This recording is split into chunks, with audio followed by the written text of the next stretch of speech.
2 heures d'actualité positive, d'informations et de rubriques du lundi au jeudi de 10h à midi. Pour des personnes qui sont vraiment insomniaques depuis très longtemps, ça peut être intéressant d'avoir recours aux somnifères pendant une courte période. Mais c'est comme tous les médicaments, c'est pas la peine. Enfin, faut plutôt chercher la cause. Voilà, pourquoi je dors mal. Donc, je vais essayer de tout mettre en œuvre pour bien dormir. Les médicaments, ça va occulter un petit peu le problème. Mais je vais déjà voir un petit peu, est-ce que je respecte mon rythme biologique? Est-ce que j'ai une bonne hygiène autour du sommeil? Est-ce que je fais de l'ordinateur jusqu'à 3h du mat et après, c'est bizarre, je ne dors pas? Est-ce que je suis hyper stressée toute la journée? Auquel cas, il n'y a aucune raison que le stress s'arrête la nuit. Voilà, donc il faut vraiment voir tout ce qu'il y a autour du sommeil avant de songer aux somnifères, mais d'une manière générale. Voilà, j'ai des ballonnements ou je digère mal. Bah oui, mais qu'est-ce que je mange? Je vais m'intéresser à ça en amont. L'émission hebdomadaire de divertissement et d'information qui vous accompagne chaque matinée du lundi au jeudi. Il suffit pas de déposer un dossier pour que tout soit pris en compte. Il faut que la situation soit réellement catastrophique, quoi. Il faut que dans les ressources de la personne ou du couple, il n'y a pas de possibilité de rembourser naturellement sa dette. Radio Goéland, la radio qui donne la parole à tous les habitants. La dyslexie, ça regroupe plusieurs. Les troubles 10 regroupent les problématiques liées aux troubles du langage.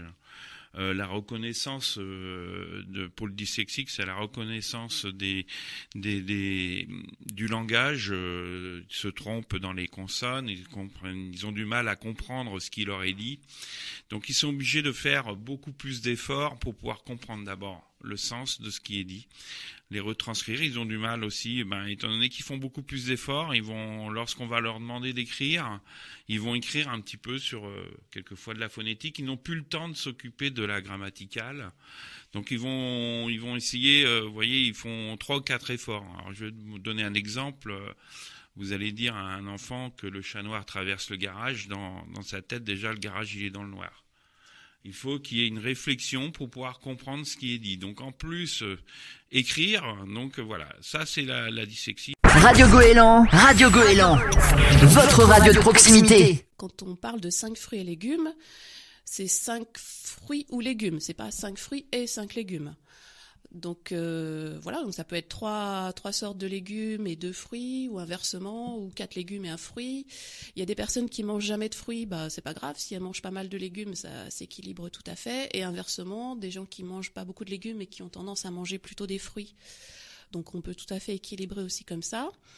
En termes de quantité, quand on parle de 5 fruits et légumes, grosso modo, ça représente à peu près 400 grammes de fruits et légumes par jour, sachant que on prend par exemple un abricot, en ce moment ça peut faire 50-60 grammes. Toutes les informations et annonces du pays de l'Orient, associations, événements, emplois, actions et démarches, vie de quartier, vie locale, la rubrique à ne surtout pas manquer sur Radio Goéland.